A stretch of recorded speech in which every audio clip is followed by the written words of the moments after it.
ம். அதாவது அந்த சங்கீதம் நம்ம படிக்கும்போது ஒரு வார்த்தை அதில் இருந்துச்சு.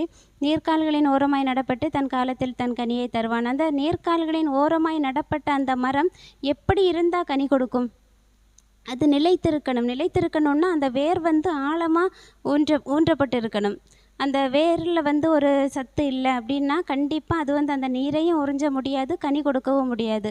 அப்போ அந்த நிலத்தடி அந்த நீர்க்கால்களின் ஓரமாய் நடப்பட்ட மரம் வந்து எந்த அளவுக்கு அந்த வேர் விட்டிருக்கும், எந்த அளவுக்கு அது வந்து அந்த நீரை எடுத்து பலன கொடுக்கிறது. அதே மாதிரி தான் நம்ம சர்ச்சோட எந்த அளவுக்கு ஒரு ஐக்கியமா நம்ம நிலைத்திருக்கிறோமோ, அப்பதான் நாம அந்த வசனத்த உள்வாங்கி நாம கனி கொடுக்கிறவர்களாய் மாற முடியும்.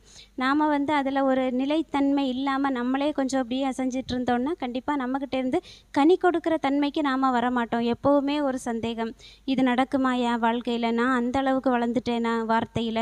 அப்படின்னு நமக்குள்ளே ஒரு எண்ணங்கள் வந்துகிட்டு இருக்கும். அதனால நாம் அந்த மரம் எப்படி கனி கொடுக்கிறதோ, அதே மாரி நாம நிலைத்திருப்போம், கனி கொடுப்போம். அதில உறுதியா இருக்கணும். இனி தீங்கை காண மாட்டோம். அவ்வளவுதான். இஸ்ரவேலின் ராஜா நம்மோடு கூட இருக்கிறார். அவர் மிகவும் ஸ்தோத்தரிக்கப்பட்டவர், ஆராதனைக்குரியவர். அவர நம்ம ஒவ்வொரு நாளும் துதிச்சிட்டுருக்கோம், ஆராதிச்சிட்டுருக்கோம். அவர் நம்மளோடு கூட இருக்கிறார், நமக்குள்ளே வாசமா இருக்கிறார். அதனால தீங்கை காண மாட்டோம். நாம செய்வது எல்லாம் வாய்க்கும்.